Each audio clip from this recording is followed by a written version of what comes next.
కోకిల తన గుడ్లను కాకి గూట్లో పెడుతుందనే విషయం మీకు తెలుసా? అయితే ఎందుకు ఇలా చేస్తుందనే సందేహం మీకు ఎప్పుడైనా వచ్చిందా? అన్ని పక్షులు అవి గుడ్లు పెట్టే సమయంలోపు గూడు నిర్మించుకొని వాటిలో గుడ్లు పెట్టి పిల్లలను చేసి వాటికి రెక్కలు వచ్చి ఎగిరేంత వరకు పోషిస్తాయి. కానీ కోకిల మాత్రం గుడ్లు పెట్టే సమయానికి తనలాగే నల్లగా ఉండే కాకి గూడుని వెతికి దానిలో గుడ్లు పెడుతుంది. అసలు కోకిల ఇలా ఎందుకు చేస్తుందంటే నిజానికి కోకిల గూడు కట్టుకోవడం రాదు.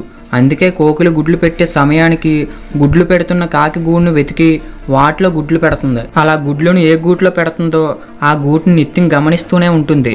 ఇంకా కాకులు కోకిల గుడ్లను వాటి గుడ్లు అనుకొని పొదిగి పిల్లలని చేస్తాయి. తీరా అవి కొంచెం పెద్దయ్యాక పిల్లల అరుపుల ఆధారంగా కాకి పిల్లలు కాదని తెలుసుకొని గూటి నుండి బయటకు తరిమేస్తాయి. అప్పుడు మాత్రమే తల్లి కోకిల వాటి పిల్లలను రక్షించుకుంటుంది. ఈ ఇన్ఫర్మేషన్ కనుక మీకు నచ్చితే లైక్ చేసి ఇలాంటి ఇన్ఫర్మేషన్ మరింత పొందడానికి ఛానల్ సబ్స్క్రైబ్ చేసుకోండి. Thank you.